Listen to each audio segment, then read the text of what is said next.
Hi, I'm Bill O'Reilly. Thanks for watching us tonight. The most important political story of the year. That is the subject of this evening's Talking Points memo. Many Americans voted for Donald Trump because they feared that a Democrat winning the White House would appoint yet another liberal judge to the Supreme Court. In recent times, the court has often ruled on politics, not the law.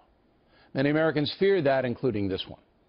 Mr. Trump nominated 49-year-old Neil Gorsuch from Colorado. It's a very solid judicial record. Serves on the 10th Circuit U.S. Court of Appeals in Denver. Today there were hearings in the Senate because that body must approve Judge Gorsuch to the nation's highest court. Predictably, some liberal politicians do not like the judge simply because he's not a liberal. So even though his record is stellar and his philosophy independent, some Democratic senators will not vote for him. Judge Gorsuch has also stated that he believes judges should look to the original public meaning of the Constitution when they decide what a provision of the Constitution means.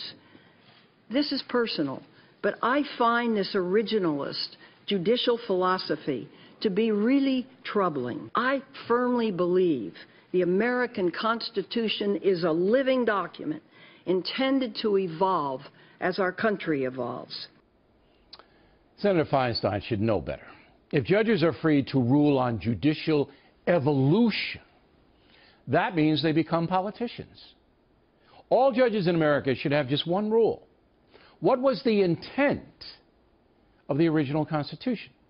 If they reject that and make their decisions based upon their own political beliefs, what do we have? Another extension of Congress, not a Supreme Court. Here's the best example.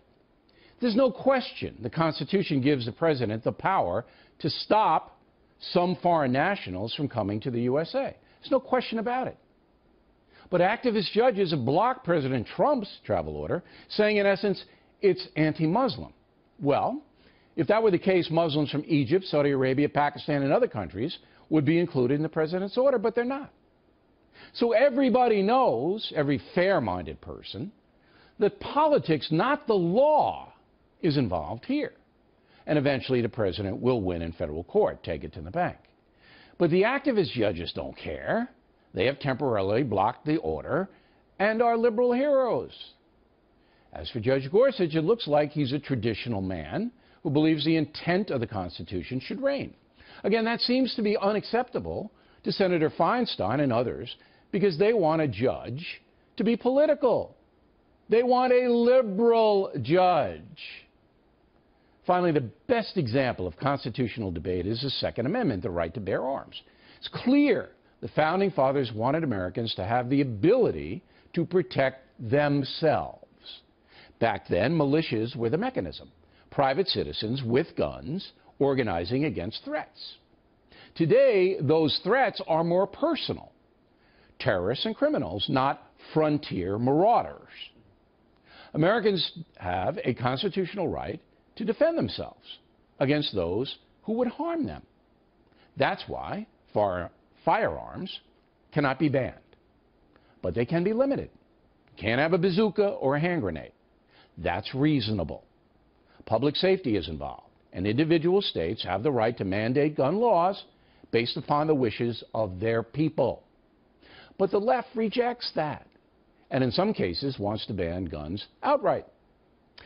So at this point, that's constitutional, but that could change if the Supreme Court becomes solely a political body dominated by the left. Summing up, intent, not evolution, should be the litmus test of constitutional law. And that's why a traditional judge like Neil Gorsuch is a vital situation. He will likely sit for decades, presiding over a country in the middle of a social civil war. And that's a memo.